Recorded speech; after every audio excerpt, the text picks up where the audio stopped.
पंढरपूर पासून अवघ्या 15 मिनिटांच्या अंतरावर पंढरपूर करकंब रस्त्यावर धोत्रेज ग्रँड प्रायव्हेट लिमिटेड घेऊन आले आहेत पंचतारांकित सुविधांनी युक्त हॉटेल ग्रँड। तसेच पुण्या मुंबईच्या धर्तीवर सर्व सुविधांनी युक्त hotel Shriyash restaurant, veg non veg permit room bar, प्रशिक्षित कुक व होस्टिंग सेवा हॉटेल ग्रँड मध्ये उपलब्ध आहेत। 50 एसी रूम्स, 3500 स्क्वेअर फुटाचा सुसज्ज बकवेट हॉल, भव्य एसी सूट्स, टेरेस गार्डन, भव्य लॉन आणि चेंजिंग रूम सहित स्विमिंग टँक, प्रशस्त पार्किंगची सुविधा। पंढरपूर नजीक असलेल्या हॉटेल ग्रँड या सुसज्ज आणि पंचतारांकित सुविधांनी युक्त hotel grand, hotel Shriyas restaurant, veg non veg permit room बार, पंढरपूर करकंब रोड। संपर्क 02186 24 22 45।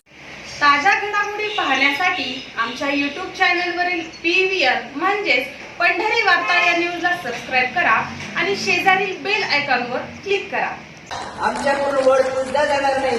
नागपंचमी त्यांनी ते मान्य केले। विशेष म्हणजे माझ्या सासरच्या मंडळाने सुद्धा मला कधी आग्रह केला नाही की वड पुजावा। माझ्या महिला भगिनी मोठ्या संख्येने इथे उपस्थित आहेत। मला आवर्जून सांगायचे, माऊलींना या ठिकाणी वडाची पूजा करत असताना वडातून ऑक्सिजन जास्त मिळतो, झाडं लावा हा संदेश द्यायचा असतो। पण दुर्दैवाने वड पुजल्यानंतर जेव्हा आम्ही दुसऱ्या दिवशी पूर्ण दौऱ्याच्या निमित्तानं बाहेर फिरत असतो, अक्षरशः तो वड त्या झाडाला दोरा गुंडाळल्यामुळे एका बाजूला कुठेतरी कललेला असतो। अंधश्रद्धा निर्मूळची लोक दुसऱ्या दिवशी येऊन पुन्हा त्या झाडाला मुक्त करायचा प्रयत्न करतात। आणि ज्यांनी माझ्याकडे अगोदर तक्रार 2-3 दिवसापूर्वी केलेली असते की दारू पिऊन नवरा मारहाण करतो किंवा घरात छळ होतोय, त्याच महिला मला वड पुजताना दिसतात। मी त्यांना विचारलं, हा काय प्रकार आहे? काल तक्रार केली, आज वड पुजायला? तर त्यांनी सांगितलं, ताई कसं आहे, वड पुजायला गेलं नाही तर घरातल्यांना वाईट वाटेल, शेजारच्या काय म्हणतील, नवऱ्याला त्याच्यावर वाईट वाटेल, हिला मी 7 जन्म नको। आणि अशा जवळजवळ 80-90% महिलांची संख्या आहे की कोणी काय म्हणेल किंवा समाज काय म्हणेल याच्यामुळे भीतीपोटी वड पुजायला जातात। उरल्या सुरल्या 10-12% कपाटात बऱ्याच दिवस साडेच्या घड्या असतात, तो दाखवण्याची एक संधी मिळते म्हणून जातात। 1% महिला फक्त काहीतरी सांगायला जात असतील वड पुजायला किंवा तेही उलट मागायला जात असतील। नाशिकचे वादग्रस्त भोंदूबाबा अशोक खरात आणि राज्य महिला आयोगाच्या अध्यक्षा रुपाली चाकणकर यांचे फोटो व्हिडिओ व्हायरल झाल्यानंतर महाराष्ट्राचे राजकीय वातावरण ढवळून निघालंय।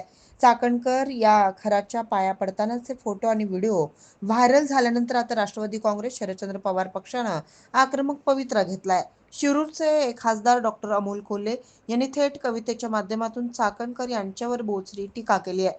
कुरूप विचारांचा भोंदूपणा सगळ्या नैतिकतेचं चाक उतरून टाकतो, हे महाराष्ट्र आज अनुभवतंय, असं कॅप्शन देत अमोल कोल्हे यांनी सोशल मीडियावर एक व्हिडिओ शेअर करत निशाणा साधलाय।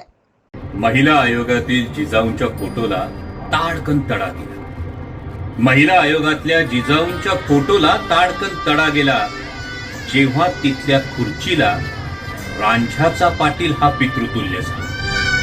त्या खुर्चीतून बेगडी नैतिकता ओसंडून वाहिली, त्या खुर्चीतून बेगडी नैतिकता ओसंडून वाहिली।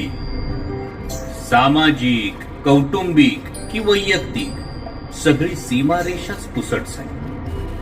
काठी आधाराची होती खरी, काठी आधाराची होती खरी, पण स्वार्थापायी मोडून पडली।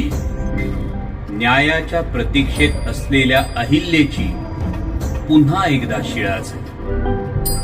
सावित्रीची लेक जेव्हा भोंदू पावलांवर वाकली, सावित्रीची लेक जेव्हा भोंदू पावलांवर वाकली, गुलामगिरी, सार्वजनिक सत्यधर्म, साऱ्या अक्षरधनाची अक्षरशः होळी झाली। अक्षरशः